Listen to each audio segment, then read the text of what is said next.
Fourth example, we have kind of an intimidating looking rational expression to integrate here. I have natural log of x all raised to the fourth over x. At first glance, this is pretty complicated and hard to see what we're doing here, but let's try letting u equal the innermost part of this composite function. So I have ln of x as u, and then when I take du, it just works out really nicely. I have du equals 1 over x dx. So the over x dx there, excuse me, is accounted for in my du, and I can just write this u equals ln of x as u to the fourth power. All right, so here is an example where there's an ln in my integrand, but really when I put it in terms of u substitution, I just get u to an exponent. So I have basically just a simple power rule integration. So I add 1 to the exponent, divide by the new exponent. It's an indefinite integral, so I have a plus c, and then I can plug my u substitution back in, so u equals natural log of x to the fifth. Now, be careful here. It's tempting to think that I can take this exponent, or this coefficient, and bring it here as the exponent. But this is not the ln of x to the fifth power. This is the ln of x all raised to the fifth power. So I can't just take that exponent and bring it up here and either multiply it or add it to that 5 or whatever you might be tempted to do. So be very careful about that. That's a different problem than if I had this. In this case, I could bring this 1/5 up here and combine it with that 5.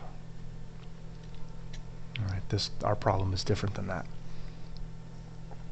The next example we have is the indefinite integral of tangent of x dx. And when I see this, I know myself I'm tempted to just say, this might just be the end result of some derivative rule that I know. But if I think about the derivative rules, there is no simple trigonometric function whose derivative gives me just tangent of x. So it's not quite that simple. But if I rewrite it in terms of sine and cosine, then I can let u equal that denominator,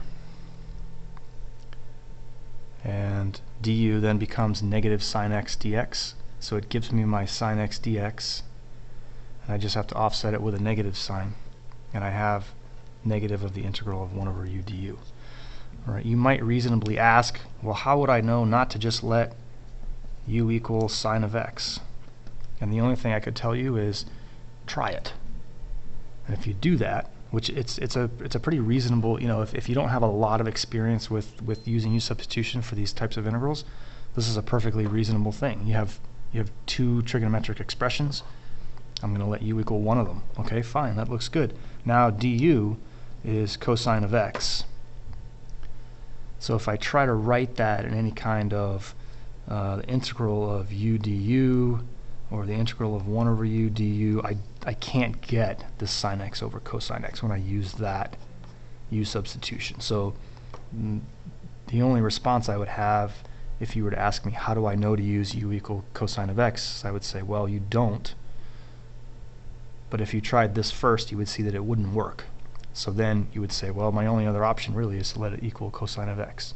So it's not so much necessarily that you're going to automatically see that it should be u equals cosine of x, but eventually you will get there, because that's the only thing that provides you with a pattern that you recognize as something that you can integrate. Once we do that, it's an easy, we have the negative sign out in front, and it's natural log of absolute value of u plus c, and then we plug in the u substitution that we used initially, and we have cosine of x there in the absolute value sign. Kind of a similar problem here, really. It starts off looking a little bit different. Rather than tangent, I have sine x over 1 plus cosine. But remember, that tangent was sine x over cosine of x.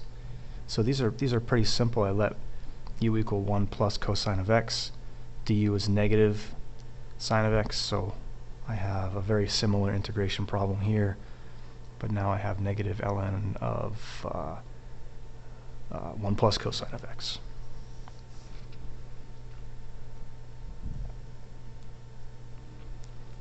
All right, so this one is pretty complicated. I have 1 over x ln of x squared dx.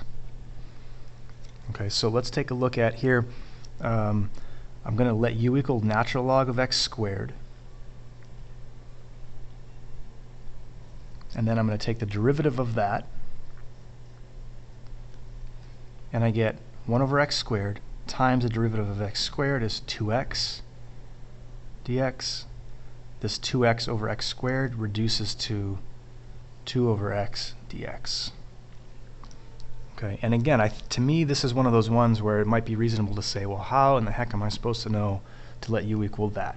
And then I would say, well, look over here and think about what other options you have. What else could u be? Well, it could be u equals 1 over x, but then du is going to be what? Negative 1 over x squared.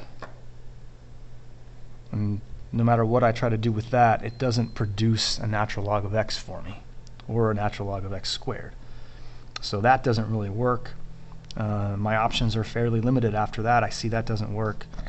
And then in the next kind of, I think probably, reasonable, or even if you think about it as a desperate ploy, is to let u equal ln of x squared and see what happens. And when you do that, you see that we get that dx over x. We have dx over x here. We get a 2 that we don't really want, so that's why we have to offset that with a 1/2.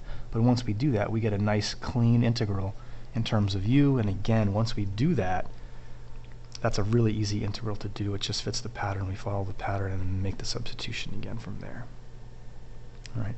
The answer looks a little strange, right? It's 1/2 natural log of x squared. And